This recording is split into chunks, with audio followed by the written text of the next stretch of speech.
we have the $1 quest line for the Axew Community Day in Pokemon Go. We are going to go over all that today, and we are going to check out, is it going to be worth your dollar with the rewards? So, welcome to the Trainer Club. Here we go!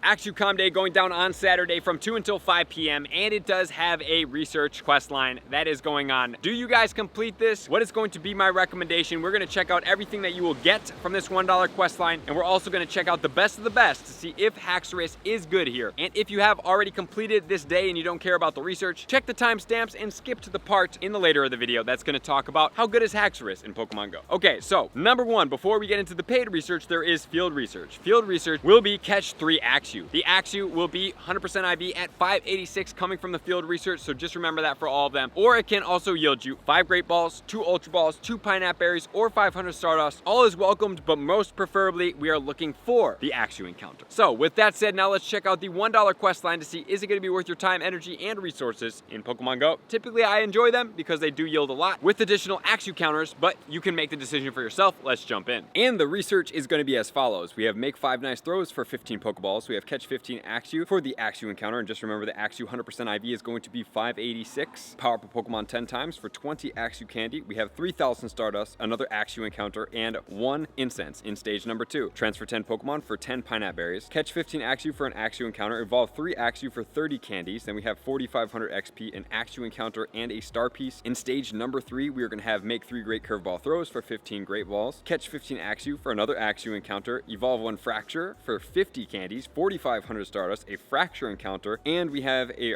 Rocket Radar. And then finally, we have claim rewards 3 times for 15 Ultra Balls, another Axew encounter, and then 2 Silver Pineapple Berries for 5,500 XP, a Haxorus encounter, and we have 3 rare candies. And let's not forget that the Fracture has a 100% IV at 957, and the Haxorus has one at 1540. Okay, so now switching gears, let's start checking out Haxorus in Pokemon Go because we do know that it is getting Breaking Swipe. Breaking Swipe is going to make this Pokemon better, but how much better is it going to make it? I don't know. Let's find out. Haxorus is going to be a Dragon solo Pokemon. It does not have a dual typing, so it will not be double weak to Ice like Dragonite, Salamence, and to other flying Dragon Pokemon. This Pokemon will max all the way out at 4,062, which is pretty high. It has an attack value of 284. It has a defense of 172 and a stamina of 183. So it is definitely higher in the attack category, and we may be thinking that, maybe this could be a budget counter. You might be right. It might be. Let's keep going. This Pokemon will be weak to 3 things, which is going to be Ice, Fairy, and Dragon. And it is going to resist Electric, Fire, Grass, as well as Water. So 3 weaknesses and 4 resistances. And as far as this Pokemon's movesets, it does get Counter as well as Dragon Tail. And what we do know about these Pokemon's moves is that Counter is more of a PvP move. Obviously, it's a fighting type move, but this Pokemon is not a fighting type, so when we're using it as a meta counter, we will not be using a fighting type move. Dragon Tail is the premier Dragon move for the quick move. And then as far as the charge moves, it does get Earthquake, Surf, Dragon Claw, as well as Night Slash. And then obviously it does now get Breaking Swipe, which is a big bump to this Pokemon in the Dragon category. So with this said, guys, let's check out where does this Pokemon's moves sit in Pokemon Go as far as its best movesets and how much better does Breaking Swipe actually do for this Pokemon in Pokemon Go. Let's check out the ER value, which is going to be DPS, damage per second, multiplied by the total damage output of that Pokemon, meaning how efficient and strong is it going to be over the lifespan of it. Starting off, we do have the Haxorus at the top, no surprise here. Dragon Tail and Breaking Swipe at 4096, which is just about 1 point above Dragon Tail and Dragon Claw, which is not that big of a bump actually. And then if we want to see it with Counter, it will be at 3792. If we want to see it with Surf, it's going to be at 3788. Or if we want to see it with Earthquake, it will be at 3670. So if we do look at this Pokemon from a meta attacker, remember, if it's above 40, typically it's going to be in the top. However, there are specific categories where this is not always applicable, and one of those categories is going to be the Dragon category because there are so many strong dragons in Pokemon Go. But I don't want to count this Pokemon out because although it may not be the strongest, it might be able to compete as a budget counter here. So let's see where it does sit. At the top overall, we do have Mega Garchomp with Dragon Tail and Outrage, which is very surprising. I don't believe this. Mega Rayquaza, in my opinion, will be much stronger than this Pokemon, but let's just say that it's like here. 55.41. Mega Rayquaza. Both these Pokemon are not out yet. 54.84. Remember, the Dragon category does get very strong. strong. Eternamax, Eternatus at 53.21. Then we have Mega Salamence, which is actually out yet. This is going to be a budget counter. Also will Garchomp, but 50.79, the strongest Pokemon in the game. The Black Kyurem not out yet, but Shadow Salamence is also out right now at Dragon Tail and Outrage at 49.28. Coming in next, we have Mega Latios, Dragon Breath, and Dragon Claw at 48.15. But just remember, guys, the Salamence is a meta attacker, one of the strongest Pokemon in the Dragon category, and it is a budget counter, meaning it doesn't take Raid XL Candy to be able to get, so this Pokemon does extremely well. I am a big fan here. Then we have the Shadow Dragonite, 47.8. I love the Shadow Dragonite because it does not need Outrage TM'd on it like does Salamence. Mega Latios is coming in next, and then Shadow Latios coming in at the 10th spot at 44.21. If we do go to the next page, you can see Rayquaza at 43.45, Palkia at 42.78, Salamence at 42.52, Garchomp at 42.3, Zekrom at 42.22, Eternatus, not out yet, 42.2, Dialga, 41.42, Reshiram, 41.42, Dragonite, 41.33, Shadow Latios, 41.31, and then Haxorus at 40.96.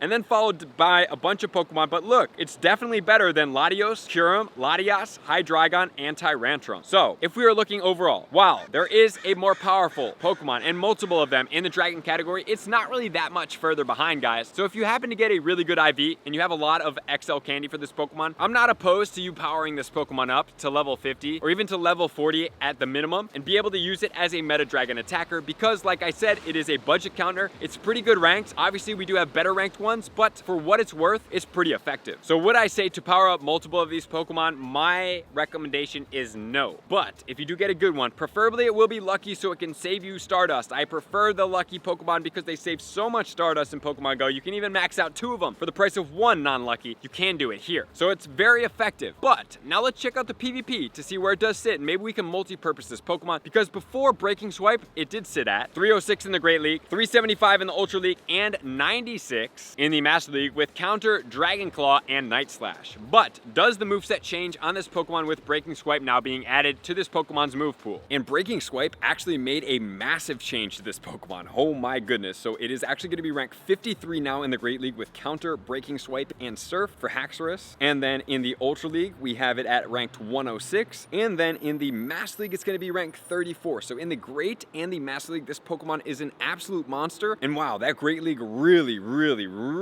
impressed me right there. So Breaking Swipe is an absolute win, and Surf is the win for the Great League. In the Ultra League, it's Night Slash, and in the Master League, it's Night Slash. But even the Ultra League at 106, probably not a recommended Pokemon because it's not in the top 25, but guys, at the same time, it still does work, and it's still pretty powerful. All right, everybody, that is going to do it for this Pokemon. Like I said, I do enjoy this Pokemon. It's not too far off some of the top Pokemon in the Dragon category, but at the same time, if you do want to be more patient and more efficient and you are on a budget for Stardust, I would say just wait for the Comm Day Classic when Salamence does come back. You even have had Comm Day Classic with Dratini. That Pokemon is better than his Haxorus in the Dragonite, and you don't even need any type of TM. You can use it right now. You don't need Draco Meteor from Comm Day. Outrage is going to be the recommended moveset, and obviously we did check out the dollar storyline that I do like, but you guys can make that call for yourself now. So thank you guys for being here as always. To all of my likers, commenters, subscribers, Patreon members, everybody takes their support, subscription, and participation to the next level. I'm going to see you guys out on the next video. Peace.